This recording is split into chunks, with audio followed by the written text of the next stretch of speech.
Au fil des pages, le rayon des livres au quotidien. On les appelle les Sayanim, un terme hébreu qui signifie les informateurs. Ils sont environ 3000 en France et ils sont presque compulsivement mobilisés pour contrer tout ce qui peut nuire à l'image d'Israël. Ce groupe d'influence très puissant va à l'inverse développer toute son énergie pour peaufiner cette image de l'État hébreu, y compris quand Israël se livre à de vrais carnages. Ce fut le cas en 2008-2009 lors de l'opération dite Plomb durci contre Gaza, ou encore plus récemment lors du dernier raid contre la flottille turque pour la paix.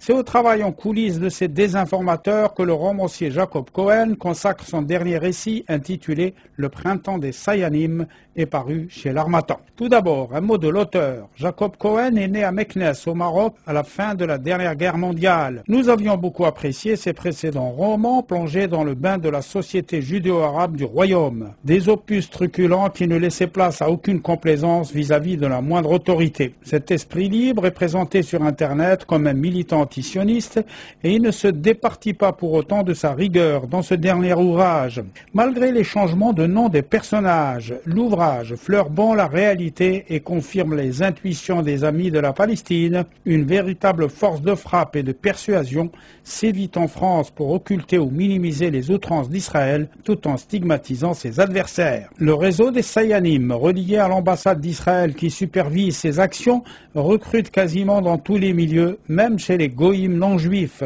Milieu politique avec la connivence de l'Élysée, Matignon ou le maire de Paris, médiatique avec un certain MST qui apparaît comme la copie conforme de BHL. C'est lui qui, à la moindre alerte, déclenche l'assaut médiatique dans ses éditoriaux du Point, mais surtout dans le champ télévisuel où il compte d'innombrables amitiés cultivées à coups d'invitations dans son somptueux Riyad Marrakchi. Le monde associatif n'est pas épargné par cette véritable pieuvre. L'association SOS Racisme, fondée sur les fonds baptismaux des manifestations de Beurre pour l'égalité, a été récupérée rapidement au profit des amis d'Israël. Ses dirigeants sont désormais soigneusement choisis et contrôlés grâce à l'omniprésence de l'Union des étudiants juifs de France. Son président dispose du numéro direct de Matignon. L'actuel patron de SOS, un certain Soroporo, rien à voir, n'est-ce pas, avec Dominique Sopo, ne peut rien refuser à ses maîtres de l'UEJF qui tiennent le cordon de la bourse. En témoigne la complicité de l'antiraciste dans l'organisation d'un match de football au Parc des Princes destiné à mettre en exergue la volonté de paix israélienne. Le cerveau de cette cellule grise fleurit au sein d'une institution maçonnique prestigieuse, le Grand Orient de France, où les fans d'Israël font la pluie et le beau temps. L'auteur semble très au fait des rouages de cette architecture. En a-t-il fait partie ? En tout cas, il rapporte avec une étonnante minutie la façon dont les supports d'Israël ont gangréné l'institution. Un groupe de frères d'origine arabe en fera sèchement les frais. Pour avoir voulu se rebeller contre cette honteuse allégeance aux intérêts d'Israël, Youssef El-Kouhen, brillant intellectuel d'origine marocaine, subira de sévères représailles.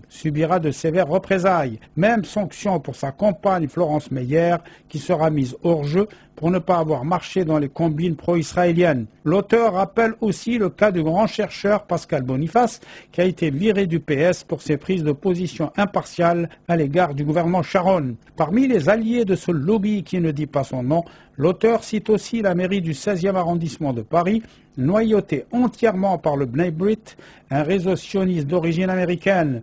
Quand on achève la lecture de ce livre, on a envie de se pincer, tant la réalité dépasse l'intuition. On appréhende de façon palpable cette impunité dont jouit Israël dans l'opinion occidentale. Le travail en amont des relais médiatiques, dont notamment un certain Éric Jettour, fait des prodiges en ce sens. Voilà, cela s'appelle Le printemps des Sayanim, un récit de Jacob Cohen, édition l'Harmattan.